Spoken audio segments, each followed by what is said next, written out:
एक विजय गाथा है विजयदशमी। आत्मा का विजय पर्व है दशहरा। विजयदशमी रामकथा का उत्कर्ष और चरम तो है ही, यह भारतवर्ष की प्रकृति और लोक की उत्सवावृत्ति का भी गीतमय गीत है। एक विजय गीत है, एक जय गाथा है, उत्सव प्रिया की प्रतीक्षा का आनंद में पर्यावसान है। एक संघर्ष का विराम है, अशुभ का अंत है, एक सत्य की अंगिनत रश्मियों में उतरती ज्योति है। राम कथा मंदाकिनी है, एक बहती हुई स्रोतस्विनी है। इसमें वानस्पतिक संसार का, लोक का, समय का, देश का बहुस्वादी जल आकर मिला है। हजारों वर्षों पूर्व इस भूमि पर मानव इतिहास की एक अभूतपूर्व और अविस्मरणीय घटना घटी। वह सद की असद पर विजय की गाथा बन गई। राम सत्य हैं, इसलिए वे अपराजेय तो हैं ही, उनकी शक्ति भी अमोघ है। राम रावण का युद्ध सत्य और असत्य, धर्म और अधर्म के बीच हुआ ऐसा संग्राम है, जिसने सामाजिक संदर्भों को प्रभावित भी किया और उसके अंतस में मूल्यों को स्थापित भी किया।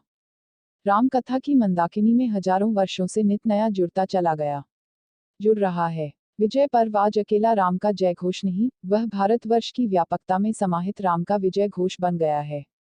इस देश एवं समाज की व्यापकता में अंतर्निहित राम से तात्पर्य उस ऊर्जा से है, जो संघर्ष में थकती नहीं, अंधेरे से डरती नहीं, असत्य से हारती नहीं, अपने एकांत में टूटती नहीं, मौसमी हवाओं से बुझती नहीं, विपरीतताओं के आगे झुकती नहीं, जो संघर्ष का उत्तर प्रति संघर्ष से और आराधन का उत्तर दृढ़ आराधन से देना जानती है।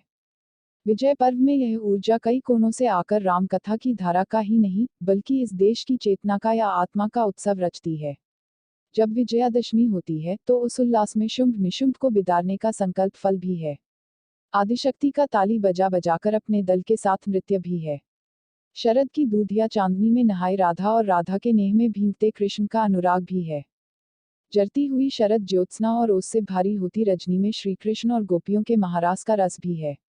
जीव तथा ब्रह्म के रिश्तों का निहचोव भी है। जड़त्व के खिलाफ बीज का अंकुरित होकर नए बीज की सृष्टि की अदम्य जिजीविषा भी है। शाल्य पूजन और महालक्ष्मी की अगवानी की आकुल आतुरता भी है। और स्वाति नक्षत्र में बरसती बूंद के साथ ही चातक की प्यास की अमरता भी है। जरती हुई शरद ज्योत्सना और उससे भारी होती रजनी में श्री कृष्ण और गोपियों के महारास का रस भी है। जीव तथा ब्रह्म के रिश्तों का निहचोव भी है। जड़त्व के खिलाफ बीज का अंकुरित होकर नए बीज की सृष्टि की अदम्य जिजीविषा भी है। विजयादशमी के संदर्भ न तो एक दिवसीय हैं और न ही एक देशीय। एक देशीय से तात्पर्य यह केवल अयोध्या के प्रजातांत्रिक राजतंत्र या केवल भारतवर्ष तक सीमित नहीं है। मानवीय मूल्यों की प्रसार क्षमता भूगोल की सीमाओं को तोड़कर भूमंडलीकृत होने की होती है। लोक शास्त्र, पुराण और मिथकों के सूत्र इस पर्व से जुड़ते हैं। इन प्रसंगों में विजयादशमी की पीठिका राम जन्मया, इसके भी पूर्व से आरंभ होती है। जय सिया राम।